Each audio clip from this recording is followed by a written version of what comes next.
Uh-oh. The last cookie. You can get a new box of cookies in as fast as an hour with Walmart Express Delivery. Are you my guilty self-conscience? No, I'm the voice offering you promo code EXPRESS for free delivery on your first order. Hey, who ate my cookies?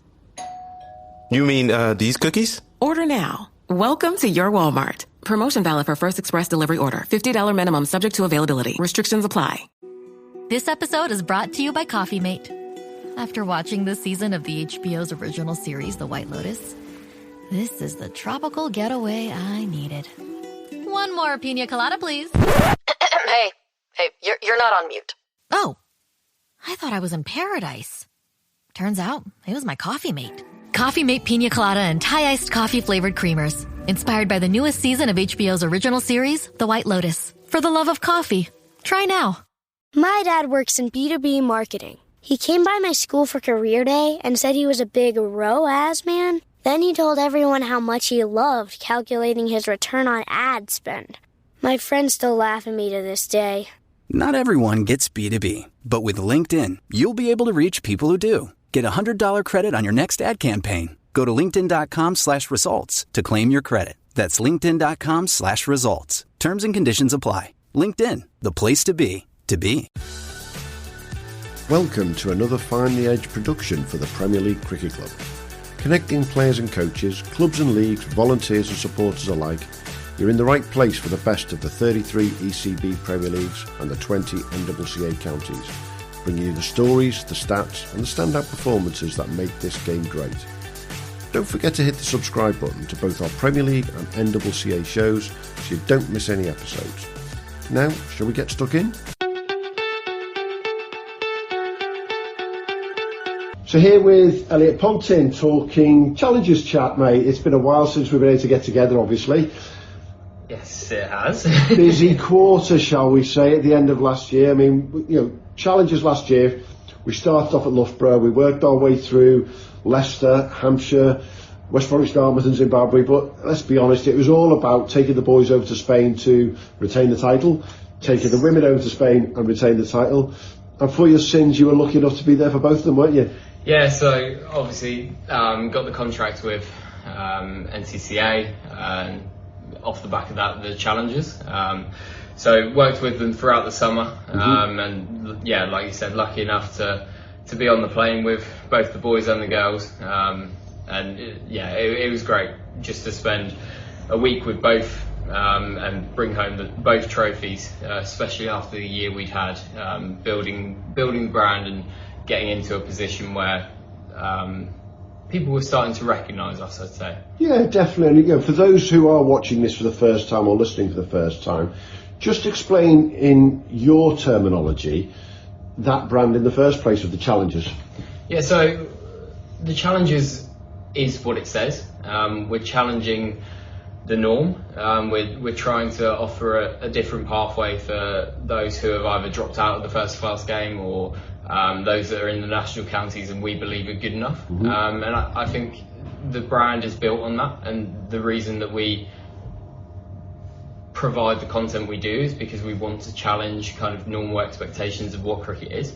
And you know, because we believe so deeply in what the lads and the girls are doing and where they could be in 3-4 years time, you know, we build a brand around that. We want to be exciting, we want to be a challenge to what people think of the first class game, whether that's positive or negative. We want to sit slightly differently. So instead of those 18 first class counties with their pathways and all of their money, inverted commas, coming through and the way they detail it, we know that the 20 national counties, they don't have the money, they don't have the facilities, they don't have the backup that all the others have got, but we know they're producing players that actually can go all the way, can't they? Yeah, no, I think that's what it is for us.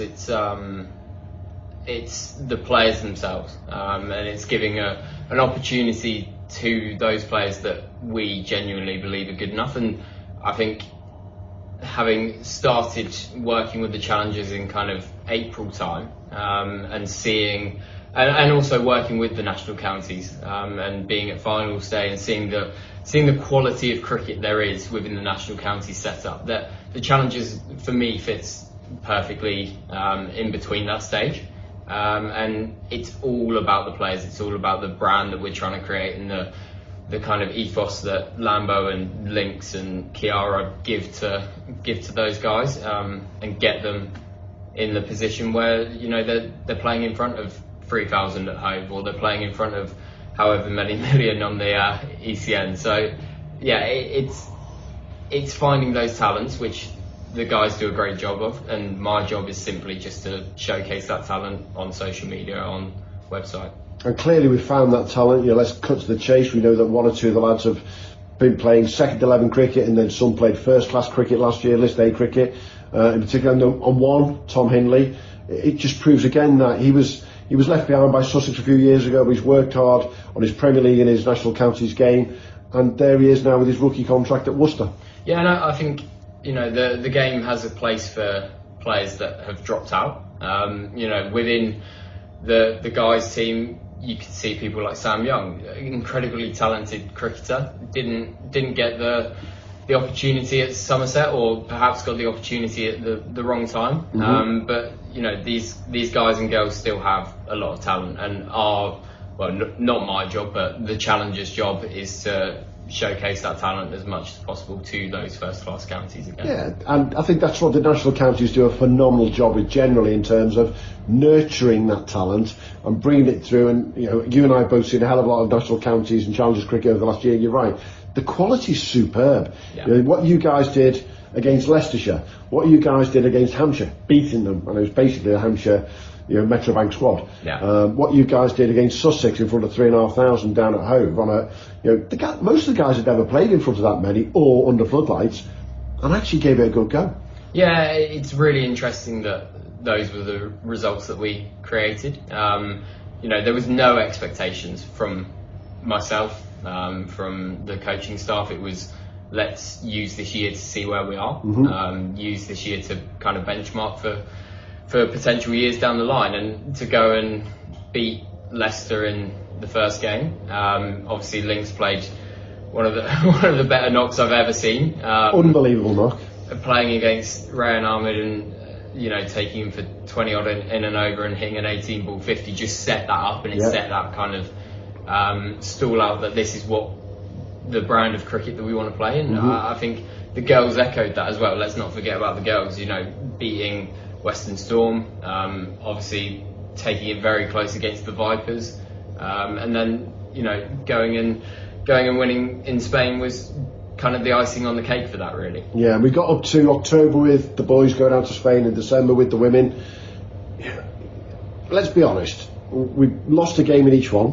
Mm-hmm. But we almost like losing that one to just sort of sort ourselves out a little bit. But is it fair to say that, looking back now, besides that loss in both occasions, we were pretty comfortable, and actually we were definitely the best side by a long way in both competitions?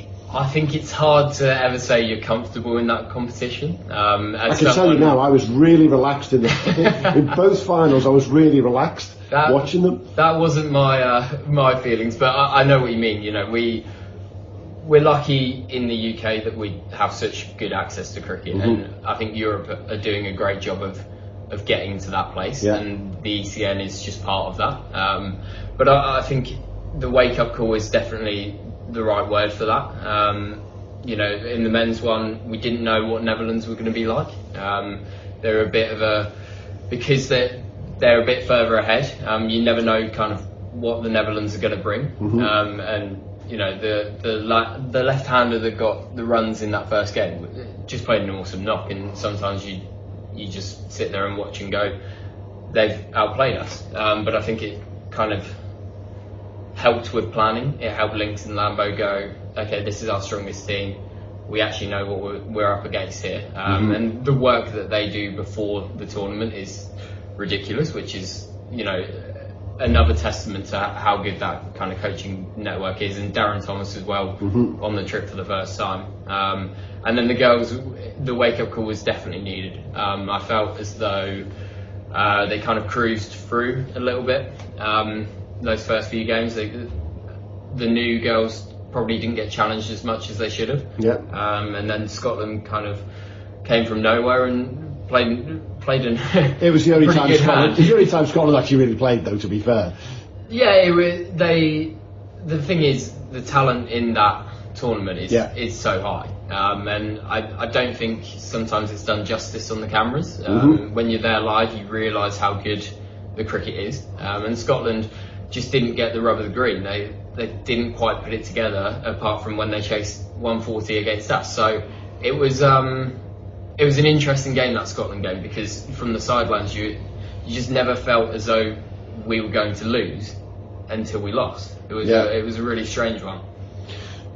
Looking back though, look at the men's to start with. Yeah. What would you put out there as your highlight of the men's? If you were to say to watchers or listeners to this pod, just go and have a look at something, what would you put out there? I think that Sussex game for me stands out.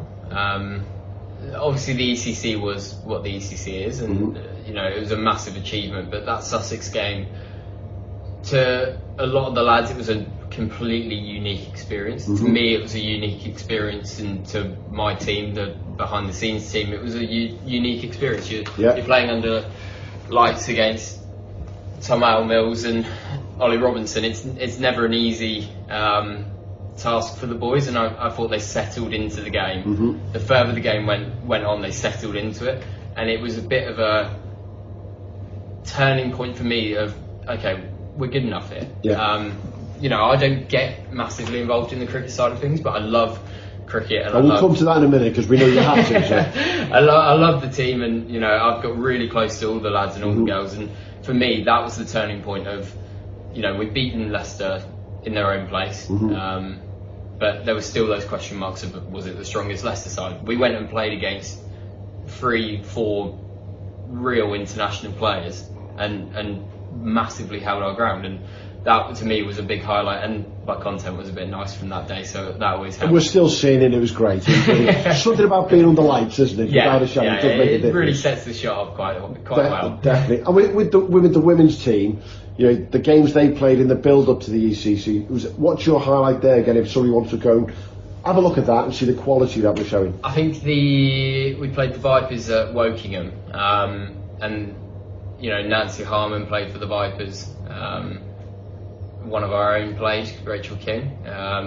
So for me, that was because the game was so close, and we were almost on the opposite side of, we were never in the game, and then all of a sudden we were back in it. And unfortunately, I had to leave a little bit early, but I remember me and one of the members of my team were driving back, and he was telling me the score, and I was going, never going to win this, never going to win. Hang on a minute. We might win this. And it got so close, and I think that just showcased where the girls were at. We used a massive pool of women cricketers this year, and to then go and play like we did through the summer, and then pick a slightly different team for Spain and still play as well as we had. That was a real highlight for me. And I think that's one of the interesting things about the whole Challengers concept group altogether, the fact that whilst we might only see 13, 14 players playing Spain, 11, 12 in a squad at Leicestershire or against Western Storm, the squads are a lot bigger. There's getting over 30 in the men. I think it's about the same, if not more, in the girls as them, and we're still fine-tuning, shall we say, and finding what we want, and again, in particular, for the different formats of cricket. Yeah, and I think the Zimbabwe game showed that. We took pretty much a completely new side, based on the skills of red ball cricket that were required. So Nikhil, Tatey, those kind of players came in and obviously did really well. But I think that the positive thing of that was that we could take a completely different side and still play as well as we had. So it just shows that Lambo and Lynx are doing their job. And Eddie Burke's really crucial to that. Tomo, Brad Wadland, all of them feeding that information into Lambo and Lynx gives us that ability to go and pick. I think we used 43 players or something like that. Was it that many in the end? But it's that's a real positive. We don't see that as a negative. That's a real positive for us. And when we look at the 20 national counties around the country, there is a lot of top end players there that you can pick and choose from, isn't there? And obviously we have availability issues because, unlike first class players, most of these guys have got a job, and therefore they can't just drop to come and play 3 days against Zimbabwe or go for a week in Spain, which again makes it a little bit more difficult in terms of logistics.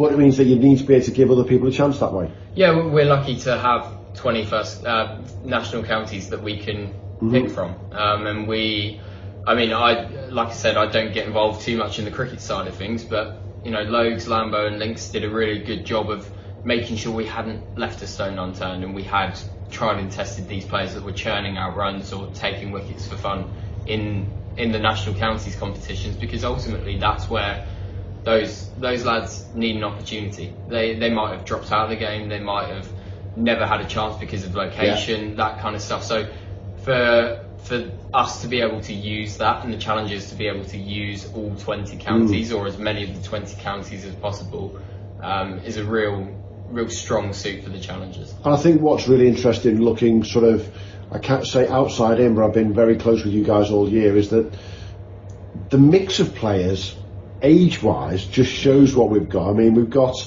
those guys in their mid-20s who didn't quite make it for whatever reason, and one or two of them in particular, I just go, Dan Lincoln, why the hell's he not made it? Dan should be first-class county full stop. What he did to Sussex down in Hove, never mind what he did to Rayan at Leicester. Dan should be doing more as far as I'm concerned. Youngie should be. Rachel King is doing more in the women's side. But then you look at the younger guys coming through. Sam in the men's side. Tilly at Lancashire. Will she get a Lancashire contract?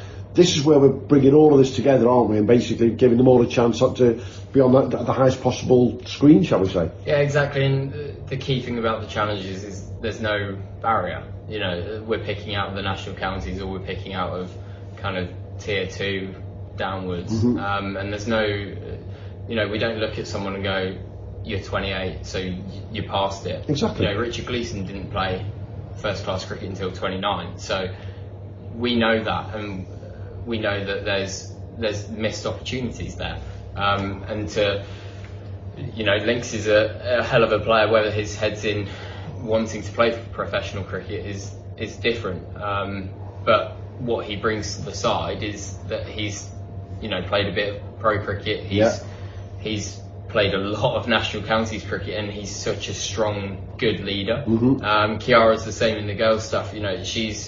She's an awesome leader, and having worked with her throughout the whole summer, you can just see that she just gets the game, and she also gets that these girls might be at the start of their career, they might be halfway through their career but haven't quite made it, and she just brings such a positivity. And Links is the same.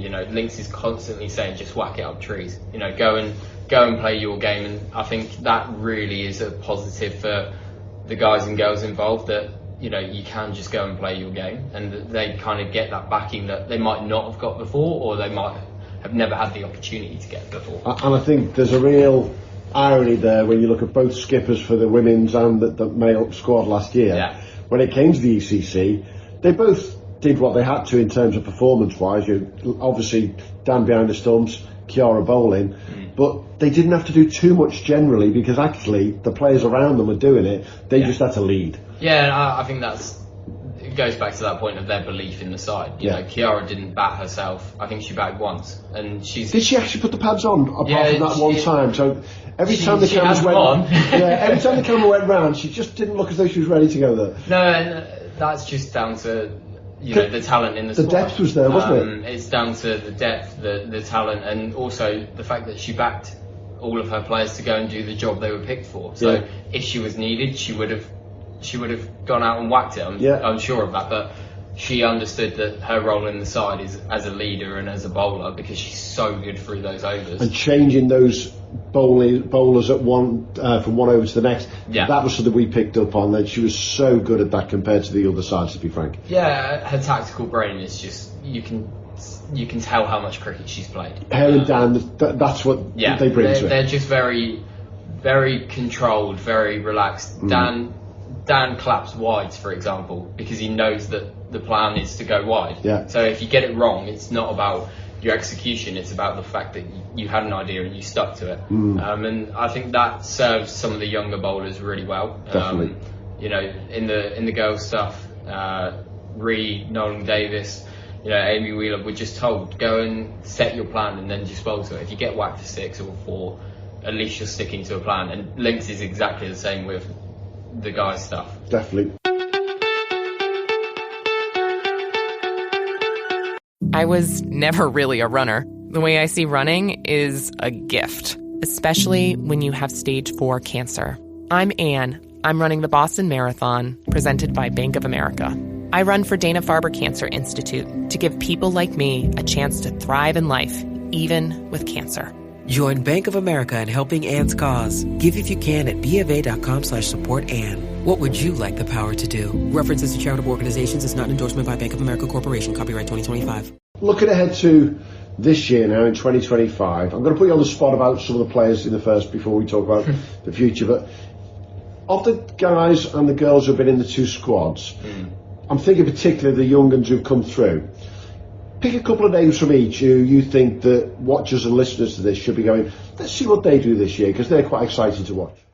I don't want to go too obvious here, but Johnny Connell is someone that we've rated massively since he was in the setup. I only came across him last year when I got involved with this, but obviously the guys have known him for years and years, and I would be massively surprised if he doesn't go on and do some real good stuff in cricket. He's got so much ability, he's got such a good cricket brain, and he's just for me, he's the perfect kind of first class cricketer. He fields well, he bats like a gun, and he just churns out runs. And then I guess Rory Hayden's one for me. Potentially hasn't got the right opportunity or hasn't been seen at the right times, but every time I watch him bowl, I think this lad's canny. Yeah, and he's got a bit of pace about him, but what he does do well is he bowls his Yorkers well. He bowls his length ball well, and he rarely misses. And I think, being the age that he is, I still think that he's got a lot of potential in him. But the whole men's squad, I could go up and down it. Well, interestingly, Rory took the first wicket of the ECC, and Johnny obviously bludgeoned his way to winning the final. What about in the women's side? I would say, again, MVP in that side of it. Talika Stebbins, she was awesome. She didn't quite get it at the start, and we had a couple of chats throughout the week, and you could then kind of tell that she was learning on the job. And I think if a player can learn on the job in a pressure situation like that, they're setting themselves in good stead. And I know she's been doing some stuff with the Lancs first team, so she's clearly highly rated. Hopefully we get a chance to see her in the Challengers stuff, but obviously, if we don't, we're so pleased for her. Absolutely. And then I think one that I worked quite closely with when I was team manager. We'll come to that. Is Caitlin Belcher. I think, again, having spoken to her, she hasn't had the backing that she's got through Kiara, through myself, through Logs, through JJ, and I think she's got some real talent. I think she has a few things to work on technically. Not that I'm an expert cricketer myself, but I think we started to kind of show her that through that tournament and through the summer, and I think if she gets it right, she'll be a real talent for the future. Most definitely. Now let's get back to what I've just said we'll come to. Team manager. You didn't go out there as team manager, but you definitely ended up being team manager. Tell people the story of what happened there. So a lot of people won't know that myself and Richard Logan are in business together. There's kind of how me being the media manager and the marketing manager has kind of come about. And Logs unfortunately had to leave about halfway through the week. I was obviously out there to do what I do, shoot stuff with the camera, create the content for the week. And about halfway through the week, I found myself doing the food order and making sure people were there on time for the bus. So I was a bit out of my depth to start with, and I think the girls were great. Like they understood that it's not something I normally do. I normally kind of stay in the background. I've got a camera in their face all the time. They know me, but I'm not someone who speaks in front of the group too much. So I had to quite quickly change. But did you enjoy it?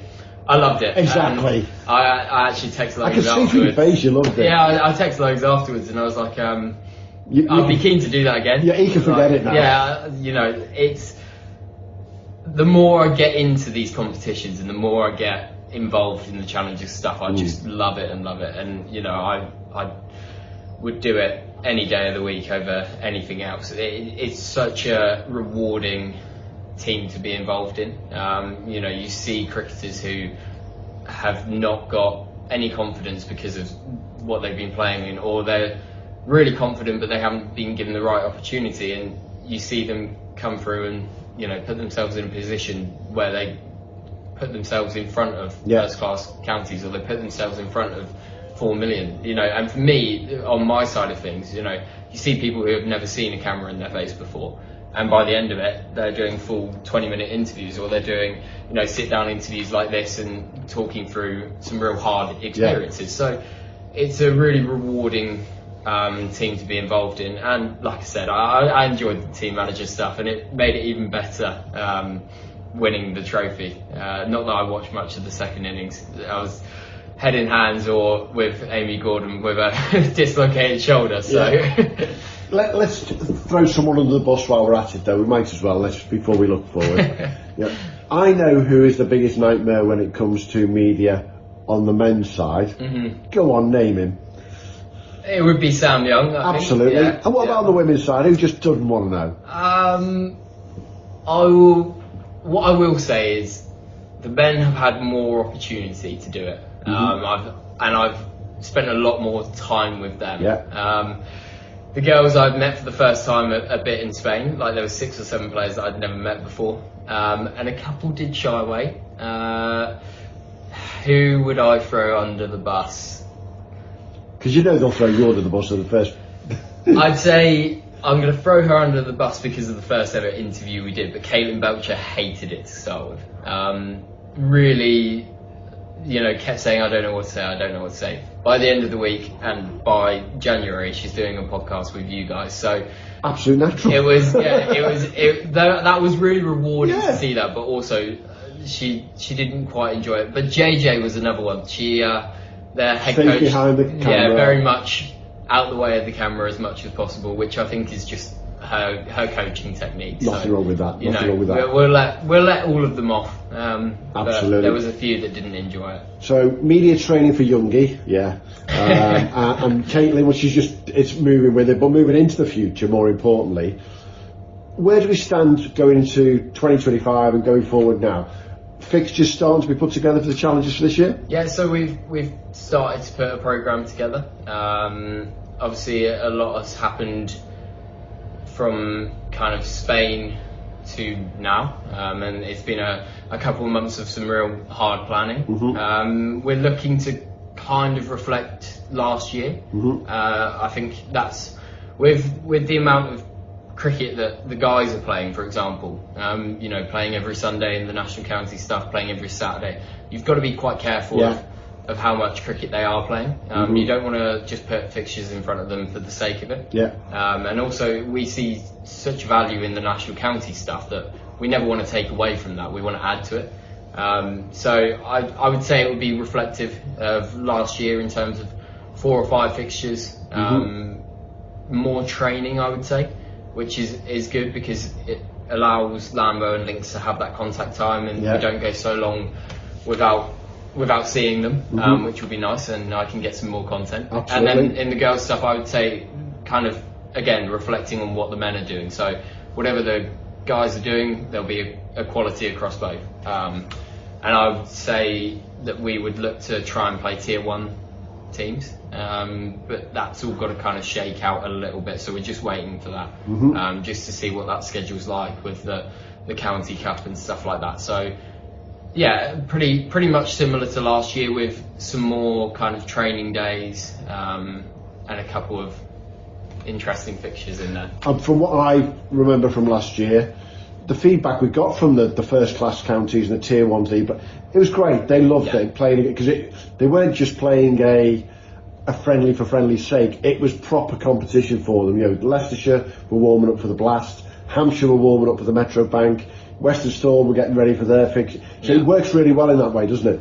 Yeah, and I'm lucky enough to have a real decent relationship with Hampshire anyway, and with Adi Birrell, the head coach there. And you know, before the game, he's not on social media, so he wouldn't have ever seen what the Challengers are doing.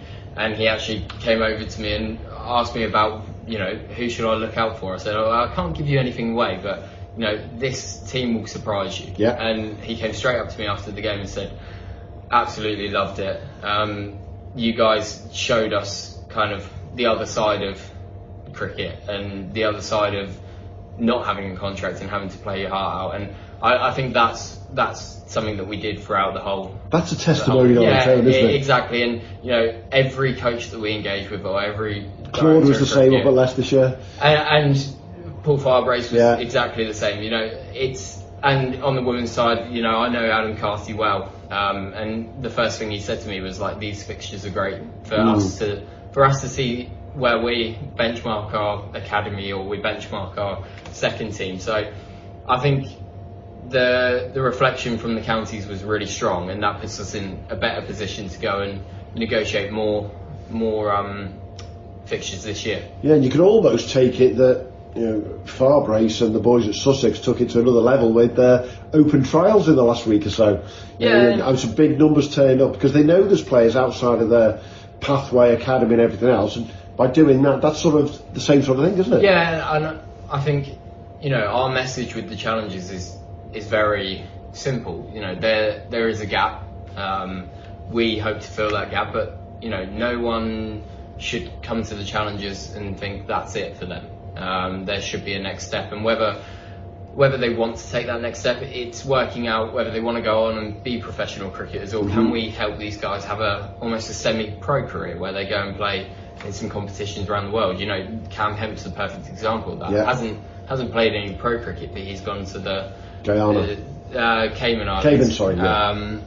And he's then gone and played some second team stuff with Victoria. So it's working out what each individual player's needs are, and like I said, it's an open door policy. If someone wants to come and trial, or we think someone's good enough, we'll pick them.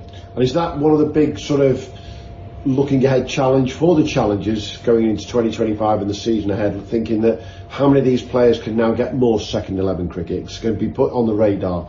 There's the amount of cricket that's out there for the first class counties and the franchises now. They do need more players. Yeah, and I think with the 100 going the way it's going, and people being kind of dragged away from that, and the ECB ruling on red ball cricket and people being allowed to go and play other cricket, there's a massive gap that we could potentially provide 10 players this year. We might lose 10 of our players because they're good enough to play, and these squads need them. The One Day Cup is very much similar. You go and lose all your big guns to the 100, you need players for that. And Hindley and Sturge were a perfect example of that last year, and Hinners has obviously then been picked up on a first class contract. So I think for us, it's the opportunity is coming there for our players, and it's just about making sure that they're looked after and they don't just rush into deals, and they don't miss out on opportunities, because it's not just the typical first class cricket now. There's so many leagues around the world that we could potentially get some of the players in for. So it's that off the pitch stuff that we need to work on as well. And I think from a media perspective, what we want to be able to do with the Challengers generally is just keep pushing that envelope as such to the first class counties, to the franchises out there, to say, have a look what else we've got here, isn't it, rather than just what you've got in your small bubble. Yeah, there's almost two kind of aims for the Challengers socials. The first is to showcase the brand and showcase the team, but individually we want to showcase our players. Johnny Connell whacking it against Zimbabwe, what do you want to do? You want to go and post that so that someone might pick that up and go, why are we not signing this lad? So I feel my side of things is still playing a bit of a role to get those players in front of people. And I have a lot of friends in cricket who text me and go, who the hell's Johnny Connell? Who the hell's Tom Hindley? Like, where's he come from? And it just shows that people are seeing this, and we can keep playing that role of getting these people in front of people. Absolutely. And I think the biggest compliments I can pay Logs, yourself, the team around the Challengers, is that word I've just used, it is a team. It's you are like your own little club now, aren't you? And it's phenomenal to think that 12, 18 months ago this has all started to come together. Yeah. And you're almost like your own travelling club, going to play these people, almost as though you're your own franchise. Yeah, and there's a lot of challenges to that. You know, we don't have access to players 3-4 days a week. We don't have a massive media team that can cover everything. You know, I dread to think how my car feels, the amount of miles I've done this year. But one thing about this kind of support staff team that we have is everyone's committed to it. Everyone's committed to the players. Everyone's committed to showcasing these guys and girls off, because we genuinely think that they are good enough. And we've all just bought into this, and the sacrifices that some of the people have made, you know, taking time off work, taking holiday, that kind of stuff, you know, it doesn't go unnoticed from us, and we certainly don't expect anything back from that. So it's a real team, and you know, we've done what we can, and I think last year was a building block for this year to let's double down, and let's, you know, make sure that we are still here in a year's time. Ryan Reynolds here from Mint Mobile. I don't know if you knew this, but anyone can get the same premium wireless for $15 a month plan that I've been enjoying. It's not just for celebrities. So do like I did and have one of your assistants switch you to Mint Mobile today. I'm told it's super easy to do at mintmobile.com/switch. Upfront payment of $45 for 3-month plan, equivalent to $15 per month required. Intro rate first 3 months only, then full price plan options available. Taxes and fees extra. See full terms at mintmobile.com. But if anyone's not heard of the Challengers yet, you know, this is going to go out on social media, it's going to go out on YouTube, it's going to go out on the podcast. Where else can they find you? Come to our games. You know, one thing we haven't ever had really, apart from Sussex, was a crowd. We've had, you know, 50 to 100 people turn up, but you know, we'll provide that information, and we'll try getting people to the game, because ultimately the best way to see these guys is go and watch them, because you just can't get the same on a stream. You know, the stream is great for us because we can clip up highlights and stuff like that, but you don't see the talent until you really turn up and watch it and see Dan Lincoln whacking Ahmed into the trees, or you know, whacking the Sussex bowlers into the stands at home. So it's, you know, turn up and watch us on YouTube, watch us on social media. Our TikTok is constantly busy, my phone just blows up from it. So, you know, and obviously you guys do a great job as well of showcasing that and kind of helping us piggyback off your content. So big shout out to you guys as well. We're with you, we're in. You know, we see the gap. There's no two ways around it. And you know, we go back to that phrase that we use all the time, bridging that gap between first class and NCCA. I mean, some of the best cricket I saw last year, without an absolute shadow, was some NCCA cricket. You know, some of the battles that I saw in some of the games was phenomenal. The game against Zimbabwe, second to none the quality there, without a shadow. You could see the Zimbabweans looked at it, it was like, hang on a minute, we've got to play here. You know, for them, that's a really good training game, effectively, isn't it? Yeah, it is. And you know, they brought over a side that had 6 or 7 international players, and the rest were kind of young players that have played Zimbabwe franchise stuff, and we're learning on the job a little bit. And I had conversations with many of them, and they were just surprised that this isn't professional cricket. Like, exactly. How are these guys not pros? So, you know, for us, that's a massive compliment again, and we believe in what we're doing.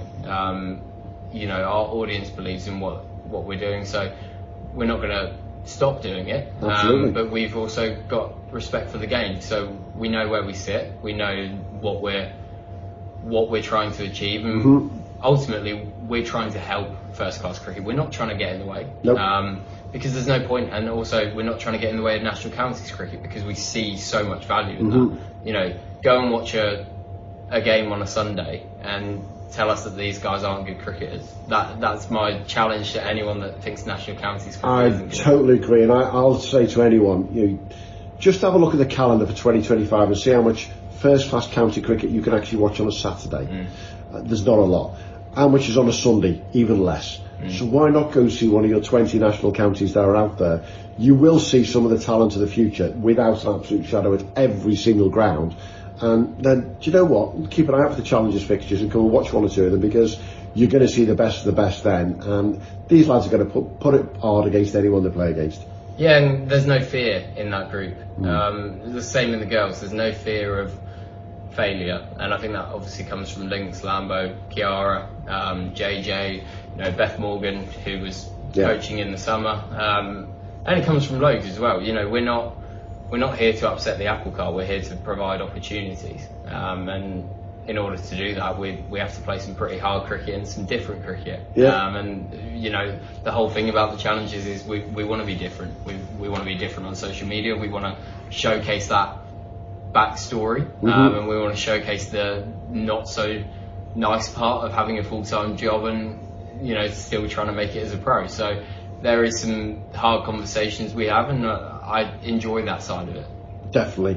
Great chatting with you today, Elliot. Great to catch up on the Challengers, and let's have a great 2025 again, mate? Indeed, I hope so. All the best. Cheers, Ian.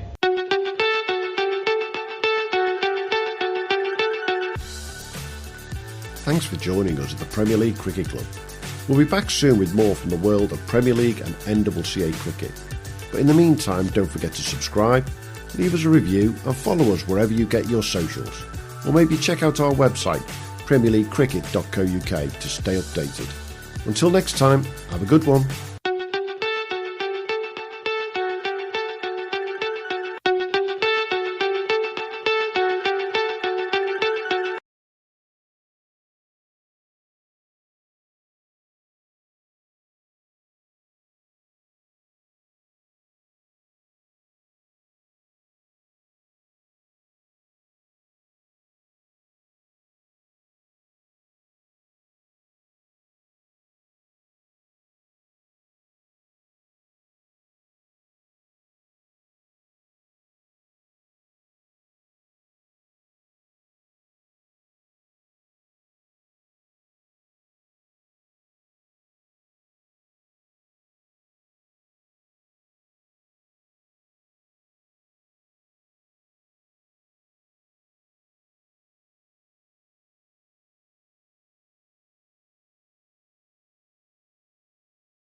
This podcast is part of the Sports Social Podcast Network.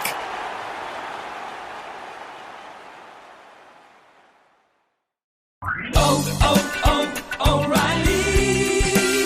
You need parts? O'Reilly Auto Parts has parts. Need them fast? We've got fast. No matter what you need, we have thousands of professional parts people doing their part to make sure you have it. Product availability. Just one part that makes O'Reilly stand apart. The professional parts people. O'Reilly.